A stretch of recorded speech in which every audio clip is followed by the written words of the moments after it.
Hello everyone, welcome to home science classes. Home science classes में आपका स्वागत है। कैसे हैं आप? आशा करती हूँ अच्छे होंगे, खुश होंगे, मस्त होंगे और पढ़ाई कर रहे होंगे। तो आपको पता है हमारी चर्चा चल रही है टेक्सटाइल पर। टेक्सटाइल में भी अभी तक हमने क्या देखा? हमने देखा रेशे के बारे में। सबसे पहले हमने रेशे बनाए, रेशे से हमने धागा बनाया। जो रेसे से आपके धागे बनाने की प्रक्रिया थी उसको हमने स्पिनिंग नाम दिया। हमने स्पिनिंग की, हमने धागा बनाया, हमने विभिन्न प्रकार के धागों को देखा। फिर धागों से हमने कपड़ा बनाया। कपड़ा बनाने के लिए हमें करघे की आवश्यकता थी, हमने करघे के बारे में देखा। हमने कपड़ा बनाने की विभिन्न विधियाँ देखी। चाहे वो आपका नीटिंग हो, चाहे आपका वीविंग हो, चाहे फेल्टिंग विधि से बना रहे हों या फिर आप घोलक विधि से बना रहे हों। तो हमने इन सभी प्रकार से कपड़ों को बनाया। अब जब हमने कपड़ों को बना लिया तो जो हमारे करघे से उतरे कपड़े थे, उनको हमने ग्रे गुड्स कहा। अब ये ग्रे गुड्स ऐसे नहीं होते हैं कि हम इनको पहन सकें। जो कपड़े हम पहनते हैं वो डायरेक्ट ग्रे गुड्स नहीं होते, मतलब करघे से उतरे हुए कपड़े नहीं होते हैं। उन पर तमाम प्रकार की परिसज्जाएँ की जाती हैं। हमने तमाम प्रकार की परिसज्जाओं के बारे में चर्चा किया, चाहे आपकी यांत्रिक परिसज्जा हो, चाहे आपकी जो है रासायनिक परिसज्जा हो। साथ ही साथ हमने ब्लीच के बारे में भी चर्चा किया। आपको पता है कि हम ब्लीच क्यों करते हैं? जब करघे से हमारे कपड़े उतरते हैं, तब उसमें तमाम प्रकार के तेल, दाग, धब्बे, ग्रीस ये सारी चीज़ें लगी होती हैं। तो हमें इनकी सफाई करने के लिए, उसमें सफ़ेदी लाने के लिए उस पर ब्लीच करना होता है। तो हमने ब्लीच के बारे में पढ़ा, हमने 2 प्रकार के ब्लीच को समझा। एक था आपका आक्सीकारक और एक था आपका अवकारक विरंजक। हमने इन दोनों विरंजक के बारे में पढ़ा। फिर हमने क्या किया, हमने जो है रंगों के द्वारा अपने कपड़ों पर परिसज्जा की। रंगों के द्वारा हम 2 प्रकार की परिसज्जा करते हैं। एक आपकी रंगाई होती है, दूसरी आपकी छपाई होती है। रंगाई और छपाई हम दोनों ही रंगों के द्वारा करते हैं। अब ये रंग कहाँ से प्राप्त होते हैं, कितने प्रकार के होते हैं? तो कल की क्लास में हमने रंग के बारे में पढ़ा था। रंग हमारे 2 जगह से मिल रहे थे। एक था आपका प्राकृतिक रंग और दूसरा था आपका कृत्रिम रंग। प्राकृतिक रंग इतनी कम मात्रा में उपलब्ध होता है कि हम उससे अपने कपड़ों को रंग नहीं सकते हैं। जो हमारी इतनी पॉपुलेशन है, इतनी ज़्यादा हमारे कपड़ों की डिमांड है, हमें कलर-कलर के कपड़ों की आवश्यकता होती है। तो ऐसे में हम सिर्फ़ प्राकृतिक रंगों से अपने कपड़ों के रंगों की आवश्यकता को पूरा नहीं कर सकते हैं। इसीलिए हमें आवश्यकता पड़ी कृत्रिम रंग की। जब हमने कृत्रिम रंग बनाया तो हमें तमाम प्रकार के रंग मिले। कल हमने प्राकृतिक रंग में क्या-क्या देखा था? जो आपके मुख्य प्राकृतिक रंग थे उसमें हमने हल्दी के बारे में बात की थी, हमने मेहंदी के बारे में बात की थी, कत्थे को हमने देखा था और हमने नील के बारे में बात की थी। अभी हम नील का चैप्टर अलग से पढ़ेंगे। और साथ ही साथ हमने कुछ फल से प्राप्त होने वाले रंगों के बारे में भी चर्चा किया था, चाहे आपका जामुन हो, चाहे आपका अखरोट हो। फिर हमने देखा था कि हम कुछ प्राणिज जगत से भी रंग प्राप्त कर रहे थे। अब वो आपका मछली था, जो हमें भूमध्य सागर में मिलती हैं मछलियाँ, तो और कुछ कीट थे। तो ये जो कीट होते हैं, हम इन्हें काफ़ी मात्रा में मारते हैं, मतलब हज़ारों की संख्या में मारते हैं, तब जाकर हमें थोड़ा-सा रंग प्राप्त होता है। और वो थोड़ा-सा रंग हम कितने कपड़ों पर लगाएँगे? तो फिर और हमने खनिज रंगों का भी प्रयोग किया था, तो इनसे हमारे रंगों की पूर्ति नहीं हो पा रही थी। तब जाकर सन 1856 में, कब? 1856 में हेनरी विलियम पर्किन ने अचानक ही संश्लिष्ट रंगों की खोज की। उसमें हमने क्या देखा? हमने उसमें बेसिक डाई देखा, एसिडिक डाई देखा, हमने डायरेक्ट डाई देखा, हमने डेवलप्ड डाई देखा, एज़ोइक डाई देखा, हमने और क्या देखा? तो हमने और भी कुछ डाई को देखा था, जैसे आपका था डिस्पर्स डाई था, सल्फर डाई था, निफ़्थॉल डाई था, वाट डाई था। हमने विभिन्न प्रकार के रंगों के बारे में चर्चा किया था। अब जब कल हमने रंग देख लिए, तो अब हमें उन्हीं रंगों से अपने कपड़ों पर रंगाई करनी है। तो जो आज की क्लास होगी वो क्या होगी? वो आपकी रंगाई की होगी अभी तक जो टेक्सटाइल में हमने पढ़ा था बस यहीं तक पढ़ा था। अब आज जो पढ़ेंगे वो पढ़ेंगे हम रंगाई के बारे में। तो सबसे पहले ये जो रंगाई की परिसज्जा होती है, रंगाई द्वारा वस्त्र की परिसज्जा करते हैं, उसके लिए आप करते क्या हैं? तो सबसे पहले आप करेंगे वस्त्रों को गीला करेंगे। हम क्या करेंगे? तो सबसे पहले अपने वस्त्रों को गीला करेंगे। फिर वस्त्र को अम्ल या फिर क्षार में डुबोएँगे। अब जब अम्ल को अपने मतलब हमने जब वस्त्र को अम्ल या क्षार में डुबोया, तो डुबोने के बाद हमने जो हमारे रंग के अतिरिक्त कण थे, हमने उनको हटाया। रंग को आप जब उनके अतिरिक्त कण हैं, तो उनको हटाने के बाद आप रंग को पक्का करेंगे, ठीक? तो ये हमारी इस तरह से हम करते हैं परिसज्जा। अब आपको ये देखना है कि जो आप वस्त्रों पर परिसज्जा करते हैं, वो किस अवस्था में करते हैं। मतलब कुछ तो ऐसे होंगे जिनको हम सूत ही रंग लेते हैं, कुछ आपके ऐसे होते हैं जिनको हम कपड़े रंगते हैं मतलब धागा रंगते हैं और कुछ ऐसे होते हैं जो हम बने-बनाए वस्त्रों को रंगते हैं। तो सबसे पहले हम बात करेंगे रंगाई की अवस्था के बारे में। तैयार वस्त्र, बुने वस्त्र वाले धागे या फिर वस्त्रोपयोगी जो तंतु हैं, इन पर जब हम रंग चढ़ाते हैं तो यही आपकी रंग की रंगाई होती है, मतलब वस्त्र की रंगाई होती है। इसकी कई अवस्थाएँ होती हैं, मुख्यतः 3 अवस्थाएँ होती हैं। हम 3 अवस्थाओं में अपने वस्त्रों को रंगते हैं। वो अवस्था कौन-कौन सी है? तो इसकी जो 3 अवस्थाएँ हैं जिसमें हम अपने कपड़ों को रंगते हैं। तो एक तो होता है रेशों की रंगाई, मतलब जब आपने रेशा प्राप्त किया तो आपने रेशों को ही रंग दिया। वो आपका क्या था? वो था आपका रेशों की रंगाई। धागों की रंगाई, जब आपने रेशे से स्पिनिंग करके धागा बनाया। धागा हमने कैसे प्राप्त किया था? तो धागा हमने स्पिनिंग प्रोसेस से प्राप्त किया था। जब आपने धागा प्राप्त किया तो आपने धागे की रंगाई कर दी। फिर आपने कुछ ऐसे थे ना आपने रेशों को रंगा, ना आपने धागों को रंगा। जब हमारा कपड़ा तैयार हुआ तो हमने अपने कपड़ों को रंगा। क्या किया हमने? हमने अपने कपड़ों को रंगा। तो हम रंगाई की कितनी विधि प्रयोग में ला रहे हैं? हम रंगाई की 3 विधि प्रयोग में लाते हैं। एक, या तो हम रेशा रंग लेंगे, या तो हम धागा रंग लेंगे, या फिर अगर हमने रेशे और धागे को नहीं रंगा है, तो हम क्या करेंगे? तब हम जो हमारा तैयार कपड़ा होता है, उस कपड़े को हम रंग देंगे, ठीक? तो ये तीनों अवस्थाएँ होती हैं आपकी रंगाई की। अब ये हम जो है रेशे की रंगाई तो कर रहे हैं। अब इसमें कुछ विधियाँ होती हैं, हम कैसे रेशों की रंगाई करते हैं, उसके बारे में भी चर्चा कर लेते हैं। तो सबसे पहले हम देखेंगे रेशों की रंगाई के बारे में। अब ये रेशों की रंगाई कैसे होती है? तो जो रेशों की रंगाई होती है, सबसे पहले आपको ध्यान क्या रखना है? जैसे जो आपके जब आप अपने जो कृत्रिम वस्त्र बनाते हैं, उसमें जब आप स्पिनिरेट से गुज़ारते हैं, अपने धागों को बनाने के लिए, तो उसी टाइम पर हम जो है अपने वस्त्रों में क्या करते हैं, उसी टाइम पर हम अपने वस्त्रों में जो है रंग डाल देते हैं। उसी जो स्पिनिरेट है उसी स्पिनिरेट में हम रंग डाल देते हैं, तो क्या होता है तब हम उसको जो है गुजारते हैं स्पिनिरेट से। मतलब आपने क्या किया था, आपने जो विभिन्न प्रकार के घोल बनाए थे, चाहे आपने नायलॉन बनाया था, चाहे आपने रेयॉन बनाया था, चाहे आपने पॉलिएस्टर बनाया था, डेक्रॉन बनाया, जो भी बनाया। आप जब उसे स्पिनिरेट में डाल रहे हैं, तो स्पिनिरेट में डालते ही आप उसमें रंग भी डाल दे रहे हैं और रंग डालते ही वो क्या होगा, तो वो आपके जो जिस कलर आप जो कलर डालेंगे उसमें, उसी कलर को आपको धागा प्राप्त होगा।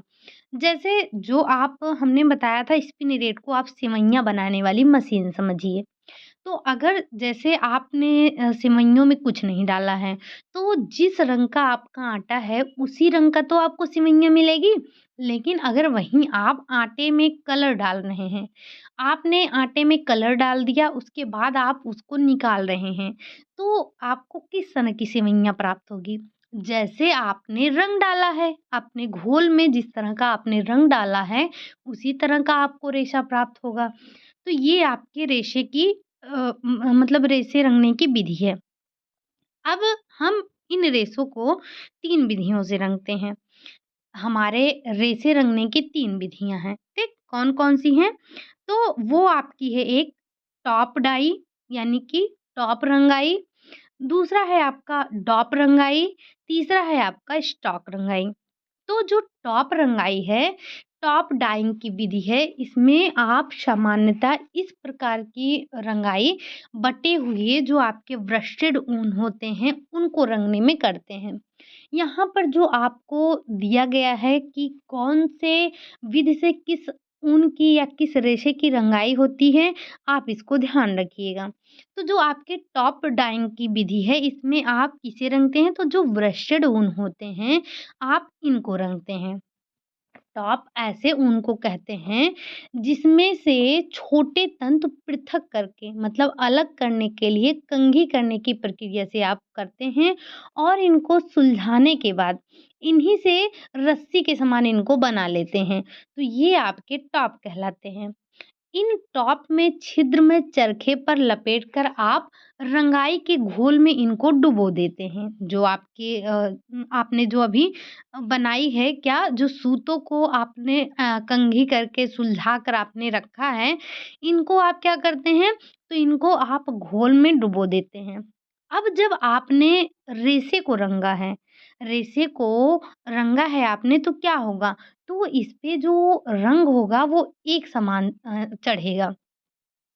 और जब आप इनको घोल से निकालते हैं, तो उसके बाद ऊन को आप खंगाल कर उसके बाद इसको सुखा देंगे। जब आप रेशे को रंगते हैं, तो ऐसे में जो रंग चढ़ता है, वो अच्छा होता है। मतलब एक समान ही क्या होता है, एक समान जो है आपके रेशों पर रंग आता है। कहीं कम, कहीं ज़्यादा आने की समस्या नहीं रहती है। वहीं अगर बात की जाए डॉप रंगाई की, पहली क्या थी? पहली थी हमारी टॉप रंगाई। दूसरी है हमारी डॉप रंगाई। डॉप रंगाई इसमें आप ध्यान रखिएगा, तो इसमें हम कृत्रिम जो हमारे रेशे होते हैं, इनको जब आप स्पिनिरेट से गुज़ारते हैं, तो उसी में आप रंग मिला देते हैं। तो जब आप इस तरह से आप बनाते हैं, क्या रंग इस तरह से रंगते हैं, तो ऐसे में आपके समय की बचत होगी और आपके धन की भी बचत होगी। साथ ही साथ आपको ये भी ध्यान रखना है कि जब आपने घोल में ही रंग को मिलाया है, तो वो रंग आपका पक्का होता है। मतलब जब हम ऊपर से कोई रंग मिलाते हैं, तो वो क्या होता है, वो कलर उतना अच्छा नहीं आता है। जैसे हम मान लेते हैं, 1 मिनट के लिए आप ये सोचिए कि आपने बनाया है क्या? आपने बनाया वो पूड़ी बनाई। पूड़ी में आपने हल्दी नहीं डाला, तो आपने क्या किया, आपने सोचा कि हम जो है हल्दी ऊपर से डालकर उसके बाद उसको छिड़क देते हैं, तेल तो लगा ही है, या उसको भी छोड़िए। आपने कभी न कभी चिप्स तो घर पे तला ही होगा। तो हम करते क्या हैं, एक तो वो होता है कि जब आप चिप्स बना रहे हैं या पापड़ बना रहे हैं, तो उसमें आप मिर्च को डालकर मिलाकर फिर बनाइए। और एक होता है, अगर आपने पापड़ में मिर्च नहीं डाला है, नमक नहीं डाला है, तो हम क्या करते हैं, हम ऊपर से ही डाल देते हैं तलने के बाद ना। तो जो आपने पापड़ बनाते समय मिर्च, नमक मिलाया था, वो ज़्यादा अच्छा होगा, या जो आपने ऊपर से मिलाया वो ज़्यादा अच्छा होगा? तो आपको पता है कि आपने जब पापड़ का डो तैयार किया था, पापड़ आप बना रहे थे, उसी समय जो आपने उसमें मिर्च डाला था, नमक डाला था, वो अच्छे से मिल गया था। लेकिन जो आपने तलने के बाद ऊपर से मिलाया, वो आपका अच्छा नहीं था, कहीं पर कम था, कहीं पर ज़्यादा था। तो आप इस चीज़ को अच्छे से रिलेट कर पा रहे होंगे कि जब आपने घोल बनाया था, तो उसमें जो रंग डाला था, वो आपका पक्का हो गया था। लेकिन जो आप ऊपर से रंग डालते हैं, तो वो उतना अच्छा नहीं होता है। तो आप डॉप विधि से किन वस्त्रों की रंगाई करते हैं? मतलब किस प्रकार के रेशे की रंगाई करते हैं? तो ऐसे में आप कृत्रिम रेशों की रंगाई करते हैं, कृत्रिम रेशे पर डाई चढ़ाते हैं। कैसे? डॉप विधि से। ठीक। अब जो हमारी तीसरी रंगाई है, मतलब रेसे रंगने की जो हमारी तीसरी विधि है, वो है हमारी स्टॉक डाई। अब स्टॉक डाई में इस विधि के द्वारा रंग पक्के चढ़ते हैं और सबसे सरल विधि होती है। मतलब समझें क्या आप इसमें करते क्या हैं? तो जब वस्त्र तंतु की कताई से पूर्व तंतु अवस्था में रहता है, तो ही इसको हम रंग लेते हैं, यही आपका स्टॉक होता है। ठीक। इस क्रिया में तंतुओं को बड़े टैंक में हम रखते हैं। जो हमारे रेशे होते हैं, हम इनको क्या करते हैं, इनको हम बड़े टैंक में रखते हैं और उच्च तापमान में रंगों के साथ इस पर क्रिया करवाते हैं। इस विधि में रंगों के घोल को, जो हमारे रेशे हैं, रेशे में पंप द्वारा हम इसमें प्रवेश करवाते हैं। फिर क्या करते हैं, फिर भी कई बार कुछ भाग ऐसे रह जाते हैं जहाँ पर हमारे रंग नहीं पहुँच पाते हैं। जब हम इन पर जो है टैंक में तापमान के द्वारा इन पर हम जो है घोल को पंप के द्वारा डालते हैं, तो कई जगह ऐसी बच जाती हैं जिस पर जो हमारे रंग हैं वो प्रवेश नहीं करते हैं। फिर बाद में मिश्रण और कताई की क्रिया में यह रंग तंतुओं पर अच्छी तरह से मिलाया जाता है, जिससे ये जो तंतु पर रंग होते हैं वो समान विधि से चढ़ते हैं। और आपको पता है ये सरल है और आपकी सस्ती विधि भी है, बहुत महंगी नहीं होती है। फिर क्या करते हैं, फिर जो है इससे रंग जो रेशे होते हैं, रेशे में पूरी तरह से घुस जाते हैं, उसमें पूरी तरह से चढ़ जाते हैं और ये जल्दी से आपके फीके नहीं पड़ते हैं। तो जो आप रेशों पर रंगाई करते हैं, ये उतने जल्दी से आपके फीके नहीं पड़ते हैं। और जो स्टॉक रंगाई से रंगे हुए तंतु होते हैं, इनको काटने में कठिनाई होती है। जब आप स्टॉक से जो रंग रंगते हैं, इनमें कटाई जो है, थोड़ी कताई इनकी थोड़ी कठिन हो जाती है, क्योंकि इनकी जो प्रतिस्पंदता होती है, लचक होती है, वो क्या हो जाती है, वो कम हो जाती है। ठीक। और ये जो है ऊनी वस्त्रों पर अधिकतर आप स्टॉक रंगाई करते हैं। किस पर करते हैं? तो ये जो आप स्टॉक विधि से रंगाई करते हैं, ये अधिकतर आप ऊनी वस्त्रों पर करते हैं। ठीक। तो ये हमारी 3 विधि थी किसकी? रेशे की रंगाई। हमने 3 विधियाँ पढ़ी थी ना? 3 किसमें? हमने रंगाई की 3 विधियाँ पढ़ी थी। एक तो हम रेशे से रंगाई कर रहे थे, एक हम धागे की रंगाई कर रहे थे और एक हम वस्त्रों की रंगाई कर रहे थे। अब ये तो हमारी रेशे की बात समाप्त हो गई। रेशे में आपको ध्यान रखना है 3 विधि, टॉप, डॉप और स्टॉक। ये 3 विधि हमारी किसकी हैं? रेशे रंगाई की हैं। अब अगली बात जो करेंगे, हम करेंगे धागे रंगाई की। कि मतलब हम धागे को किस तरह से रंग रहे हैं, यानी कि जो हम यार्न डाइंग करते हैं, वो आपका कैसे होता है। तो यहाँ पर आ जाता है आपका यार्न डाइंग। यार्न डाइंग क्या होता है? जैसे आपने सूत मतलब रेशा तैयार कर लिया, आपने एक रेशे को रंग लिया। अब जब आपने रेशे नहीं रंगे हैं, तो आप स्पिनिंग की प्रक्रिया के द्वारा धागे प्राप्त करते हैं, यानी कि यार्न को प्राप्त करते हैं।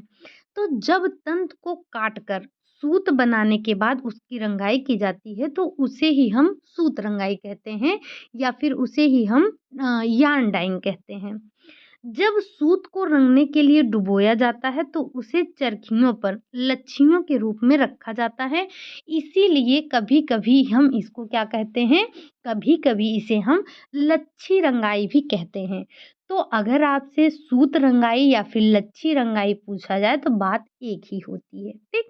तो आप ध्यान रखेंगे कि सूत रंगाई को, धागा रंगाई को, यार्न डाइंग को ही हम क्या कहते हैं, लच्छी रंगाई भी कहते हैं।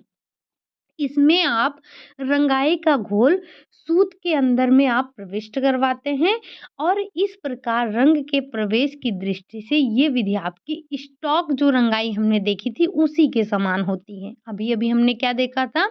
अभी अभी हमने स्टॉक डाइंग की बात की थी। तो जो आपका यार्न डाइंग है, ये भी आपके स्टॉक डाइंग की ही एक विधि होती है। सूत रंगाई वाले रंग की दृष्टि से अच्छे होते हैं, बढ़िया होते हैं, गहरे चढ़ते हैं। सूत के रूप में रंगाई करने का मुख्य लाभ ये होता है कि जो आपके विभिन्न रंगों के सूत से बुनाई प्रक्रिया में जो धारियाँ पड़ती हैं, वो जब आप सूत को अनेक प्रकार से रंगते हैं, तो जब आप इनकी बुनाई करते हैं, तो इनकी जो बनावट होती है, वो काफ़ी अच्छी होती है। मतलब ये विभिन्न प्रकार के आपको आकर्षक धारियाँ दिखाई देते हैं, चौकोर दिखाई देते हैं, अनेक प्रकार के मतलब वस्त्र तैयार होते हैं। तो आपकी जो सूत रंगाई होती है, इससे आपको यही लाभ होता है, ठीक? तो ये आपने क्या देखा, ये आपने सूत रंगाई की बात की, यानी कि हमने क्या की, यार्न डाइंग की बात की। पहला हमने पहला जो मेथड हमने देखा वो था हमारा जो हमारे रेशे थे, हमने रेशों की रंगाई की। फिर हमने फिर हमने अब सूत की रंगाई कर ली। अब जो आपका लास्ट आता है, मतलब जब आपने सूतों को नहीं रंगा, आपने रेशों को नहीं रंगा, तो क्या हम कपड़े को वैसे ही पहनेंगे? फिर हम करेंगे अपने वस्त्र पर रंगाई। मतलब जो हमारे तैयार वस्त्र हैं, हम उनकी रंगाई करेंगे। अब जब आप वस्त्रों की रंगाई करते हैं, तो अधिकांश वस्त्रों को हम बुने जाने के बाद जो है क्या करते हैं, इनको रंगते हैं। तो इस विधि में सभी तंतुओं के वस्त्रों के छोटे-छोटे ढेर कर लेते हैं। फिर हम क्या करते हैं, फिर वस्त्र को रस्सी के रूप में रंग के घोल में घुमाते हैं। इसमें तंतुओं के अनुसार हमें जो है विधि का चुनाव करना होता है कि हम किस विधि से रंगेंगे। अब जब आप वस्त्रों की रंगाई में जो रंग जो है चढ़ाते हैं, वो वस्त्र रंगाई में रंग एक समान चढ़ते हैं, अच्छी तरह से उनमें प्रवेश करते हैं और ये पर्याप्त पक्के भी होते हैं। और इनसे जो बने वस्त्र होते हैं, वो सुंदर होते हैं, आकर्षक होते हैं, मनोहारी होते हैं। ये हम जब इनको रंगते हैं, तो इतनी इनमें विभिन्नताएँ आती हैं, हमें अच्छी लगती हैं। वस्त्र को रंगना आसान होता है। जैसे आप रेशे और धागे की बात करें, तो ऐसे में आपका जो रंगाई होता है, वस्त्र की रंगाई, वो ज़्यादा आसान पड़ती है। और जो रंग होता है, जब हम कपड़ों को रंगते हैं, तो हम मौसम के अनुकूल, जैसे आपको पता है कि गर्मी के मौसम में हमें रंग-बिरंगे कपड़े नहीं पहनने चाहिए, हमें सफ़ेद कपड़े पहनना चाहिए। और वहीं अगर हम ठंडी की बात करें, तो ठंडी में हमें सफ़ेद कपड़ों को अवॉइड करना चाहिए और रंग-बिरंगी कपड़ों को पहनना चाहिए। तो जब आप तैयार कपड़े को रंगते हैं, तो उनको आप मौसम के अनुकूल और माँग के अनुरूप रंगते हैं। मतलब जैसे डिमांड है, अगर जैसे आपने देखा होगा कि जैसे सावन का मौसम होता है, तो सावन में वही हरी लाल रंग के कपड़े बहुत ज़्यादा लोग पहनते हैं। तो एक जैसे अभी बसंत पंचमी आने वाला है, तो इसमें पीले रंग की कपड़े पहनते हैं। मतलब कि ये हमारे डिमांड के अनुसार रंगे जाते हैं। किसी मौसम में हमें किसी एक कलर की डिमांड ज़्यादा हो जाती है, तो हम उस प्रकार से कपड़ों को उसी रंग में रंगते हैं।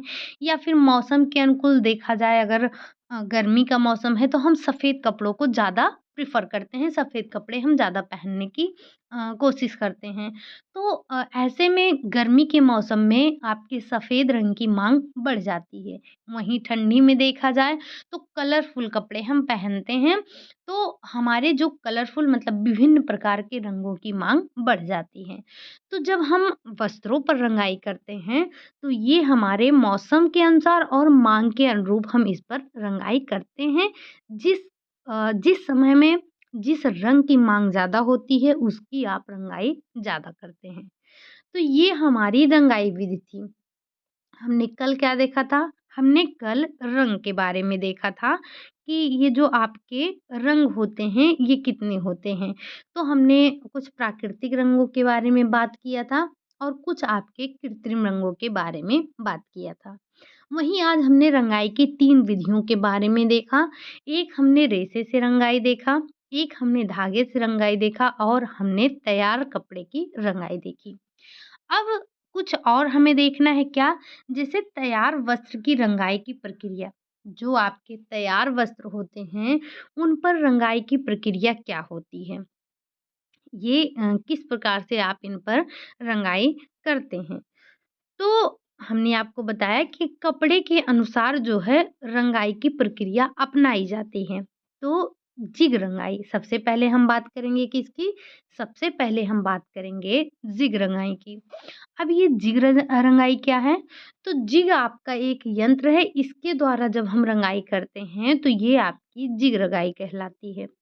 अब इसमें आप किस प्रकार के वस्त्रों को रंगते हैं? तो इसमें आप एसीटेट हो गया, रेयॉन हो गया, नायलॉन हो गया, पॉलिएस्टर हो गया के वस्त्रों को आप रंगते हैं। कहने का मतलब कि आप इस पर कृत्रिम वस्त्रों को रंगते हैं। जिग रंगाई क्या है? तो जब आप जिग यंत्र के द्वारा वस्त्रों की रंगाई करते हैं, तो ये आपकी जिग रंगाई कहलाती है। वहीं बात करें हम क्रॉस रंगाई की। अब ये क्रॉस रंगाई क्या है? तो 2 या 2 से अधिक रेशों से बने जो वस्त्र होते हैं, जब इनको रंगा जाता है, तो यही आपके क्रॉस रंगाई कहलाते हैं। मतलब इस विधि में इसमें जो है विविध प्रकार के तंतु को हम मिश्रित करते हैं। अब चाहे वो 2 हों या 2 से अधिक हों। प्रत्येक तंतु के रंग के प्रति जो सादृश्यता होती है, उसमें भिन्नता होने के कारण रंगाई में भी आपकी विविधता आ जाती है। इसमें या तो आप ताने के सूतों को या फिर बाने के सूतों को रंगा जाता है और बुनाई की जाती है। इसमें आप क्या करते हैं क्रॉस डाई में? तो आप क्रॉस डाई में या तो ताना रंगेंगे या फिर क्या रंगेंगे या फिर आप इसमें बाने की रंगाई करेंगे और फिर क्या करेंगे? फिर जो है इनकी बुनाई करेंगे। जिसमें एक प्रकार के सूत बिना रंगे होते हैं और पूरी तरह से जब वस्त्र तैयार होता है तो ये आपके जो है वस्त्र अलग ही दिखते हैं। कहने का मतलब ये है कि ये आपका जो है सॉरी यहाँ पर हम धागों की नहीं, यहाँ पर हम वस्त्रों की बात कर रहे हैं। आपने देखा था आपने 2 वस्त्र मतलब 2 प्रकार के धागों को मिश्रित वस्त्र जो बनाया था, उसको आप कैसे रंग रहे थे? तो उसको आप रंग रहे थे क्रॉस डाइंग के साथ में। मतलब 2 या 2 से अधिक जो आपके रेशों से बना वस्त्र था, आप उसकी रंगाई कर रहे थे। कैसे? क्रॉस डाइंग में या क्रॉस रंगाई में। अगली चर्चा जो होगी आपकी, जैसे आपने क्या देखा था? जैसे आप मिलाकर क्या बना रहे थे? कॉटन वूल बना रहे थे, टेरिकॉट बना रहे थे, ये सब आपके जो हैं मिश्रित धागे से बने वस्त्र होते हैं, ठीक? वहीं अगली बात की जाए बंधेज की या फिर बाँध कर रंगना। ये बंधेज कहाँ का जो है प्रसिद्ध है? तो राजस्थान की बंधनी, यानी कि उसी को हम बंधेज कहते हैं, ठीक? बंधेज के बारे में भी आपको पढ़ना है। तो बंधेज क्या है? बंधेज या फिर बाँध कर रंगना। आपको ये जो आपको पूछा जा रहा है विधि, इससे ही आपको समझ में आ रहा होगा कि बंधेज मतलब बांध कर, वस्त्र को बांध कर जो रंगने की प्रक्रिया होती है उसी को हम बंधेज कहते हैं।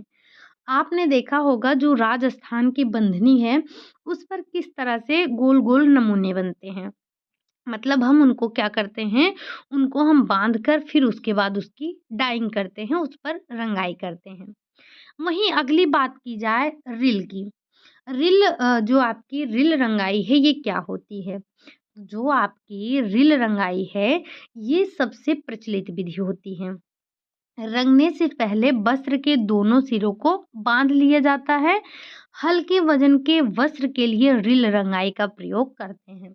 मतलब आप रिल रंगाई का प्रयोग किसके लिए करेंगे? जो आपके हल्के वज़न के वस्त्र होंगे, उनको रंगने के लिए आप रिल रंगाई का प्रयोग करते हैं। और ये आपकी क्या है?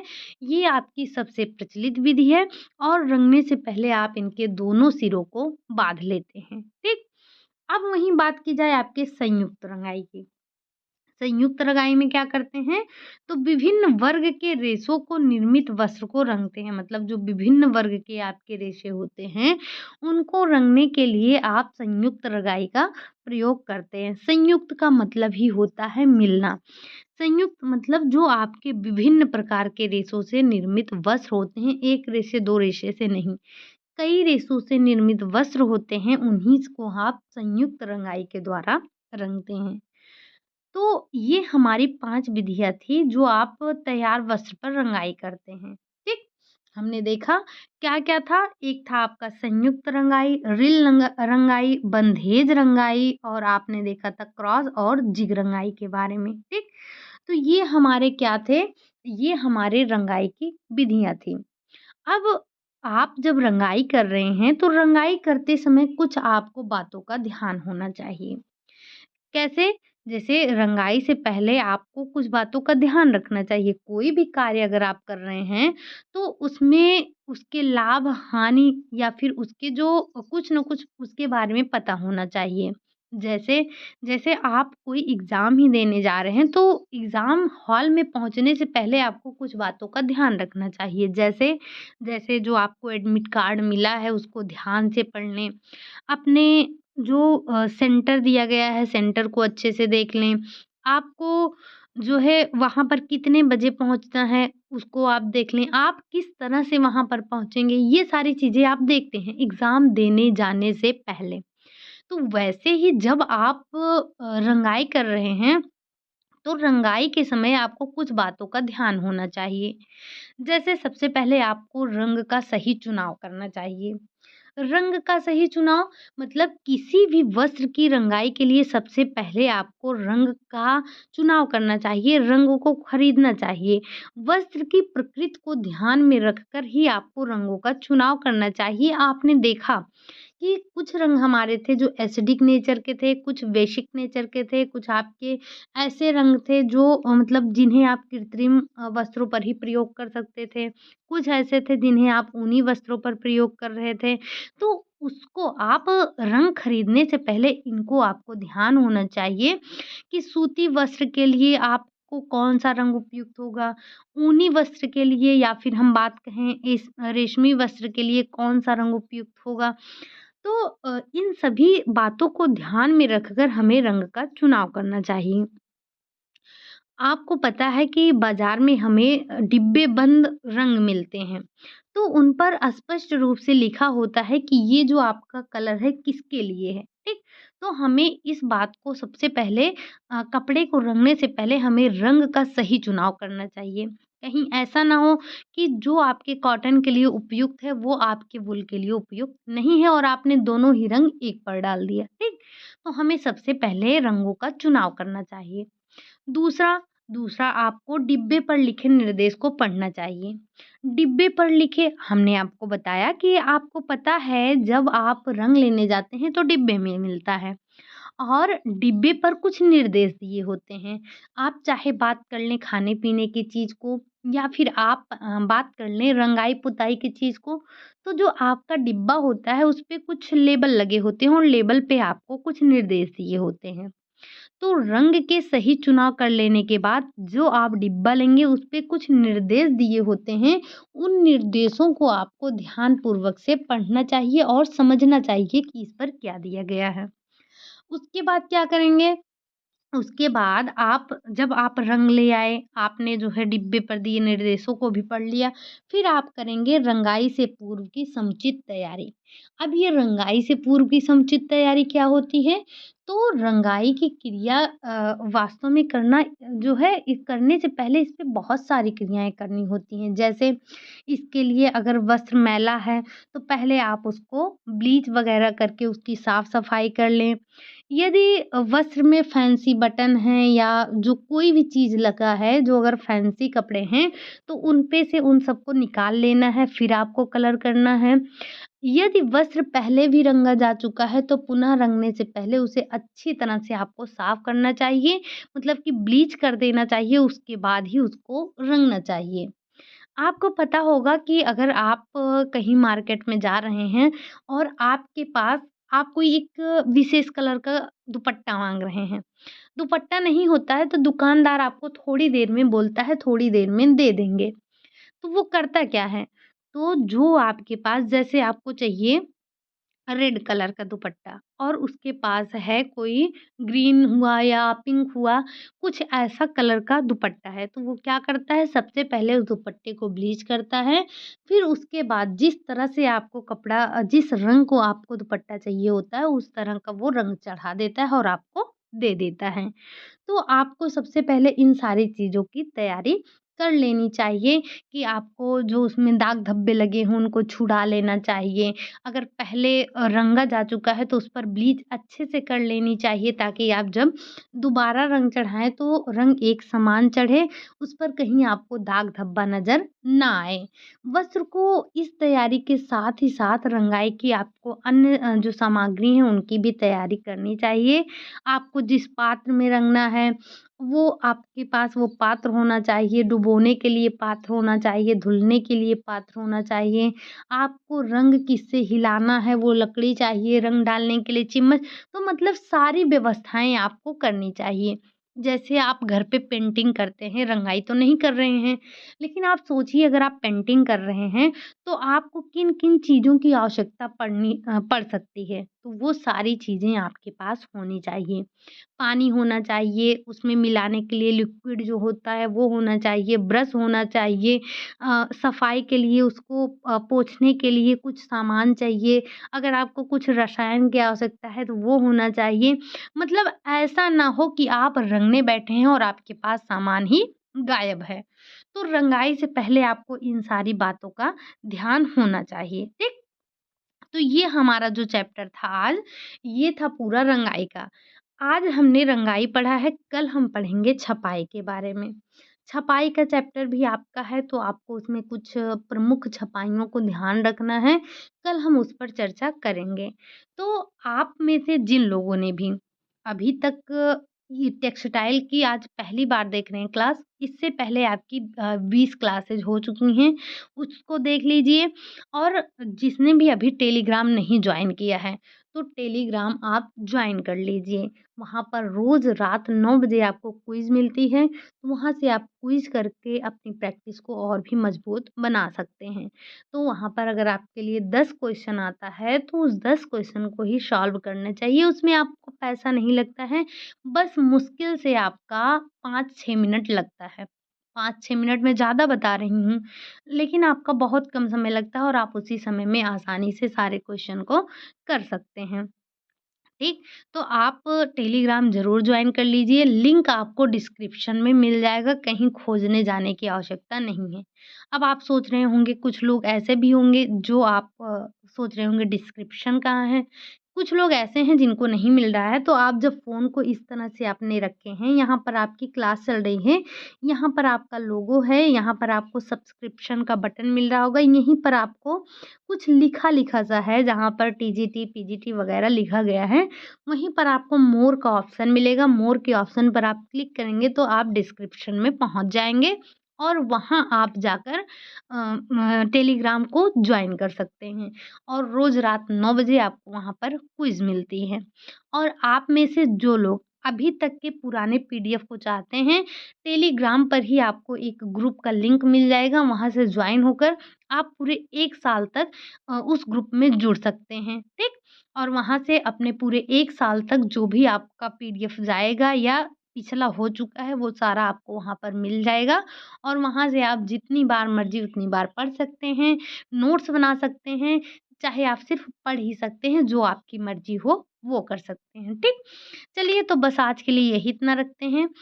उम्मीद है कि आपको डाइंग का चैप्टर समझ में आया होगा। कल हमने डाई का चैप्टर पढ़ा था और आपको बार-बार कहा था, फिर कह रही हूँ डाई का चैप्टर आपके लिए बहुत इम्पोर्टेंट है। ये डाइंग आपसे उतना नहीं पूछा जाता है जितना आपसे डाई पूछा जाता है।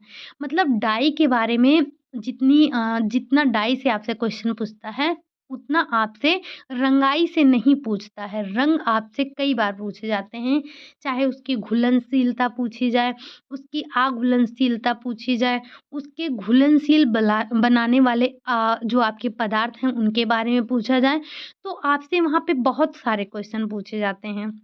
उतने क्वेश्चन आपसे डाइंग से नहीं पूछे जाते हैं, जो आपकी रंगाई की विधि है उतना ज़्यादा नहीं पूछा जाता है। साथ ही साथ जो प्रिंटिंग का चैप्टर है वो भी आपके लिए बहुत इम्पोर्टेंट है, वहाँ से भी आपसे क्वेश्चन पूछा जाता है और ऐसा मत कहिएगा कि रंगाई का जो है रंगाई का चैप्टर इम्पोर्टेंट नहीं है, यहाँ से भी बनते हैं, लेकिन मेरे कहने का मतलब ये है कि जो आपका डाई है, डाई आपके लिए बहुत इम्पोर्टेंट है, वहाँ से आपके लिए अ, एक-एक पॉइंट आपसे क्वेश्चन पूछा जाता है। मतलब अगर आपने एक डाई के बारे में पढ़ा है तो कम से कम 5 क्वेश्चन एक डाई से आपसे तैयार होते हैं, ठीक? तो कहने का मतलब वहाँ से नंबर ऑफ क्वेश्चन आपको बहुत मिलेंगे। तो अगर आपने अभी तक डाई का चैप्टर नहीं देखा है, मतलब डाई की क्लास नहीं ली है, तो कल ही क्लास हुई थी, आप जाकर देख सकते हैं। चैनल पर आप कैसे पहुँचेंगे? तो ये है आपका फ़ोन, यहाँ पर चल रहा है क्लास और यहाँ पर बना है लोगो। लोगो पर जैसे ही आप क्लिक करेंगे, पहुँच जाएँगे डायरेक्ट आप कहाँ? आप डायरेक्ट चैनल पर पहुँच जाएँगे, ठीक? और अगर आपने चैनल को सब्सक्राइब कर रखा है, तो आपने सब्सक्राइब का जो बटन है, उसको क्लिक किया है, वहाँ पर आपको एक बेल दिखा होगा। अगर आपने घंटी बजा दी है तो जैसे ही आपको क्लास जाती है, तुरंत आपको नोटिफ़िकेशन मिल जाता है, ठीक? तो बस आज के लिए यही इतना रखते हैं, जिसने भी टेलीग्राम नहीं जॉइन किया है, तो टेलीग्राम चैनल जॉइन कर लीजिए, फ्री है, रात में 9 बजे आपको क्विज़ मिलती है, वो आप ज़रूर सॉल्व कीजिएगा, ठीक? बस आज के लिए यही इतना रखते हैं, क्लास अगर आपको अच्छी लगी हो, समझ आई हो तो लाइक, चैनल को सब्सक्राइब और कमेंट ज़रूर करें, साथ ही साथ अपने दोस्तों को भी शेयर कर दीजिएगा। मिलते हैं नेक्स्ट क्लास में छपाई के साथ, तब तक के लिए बाय बाय, टेक केयर।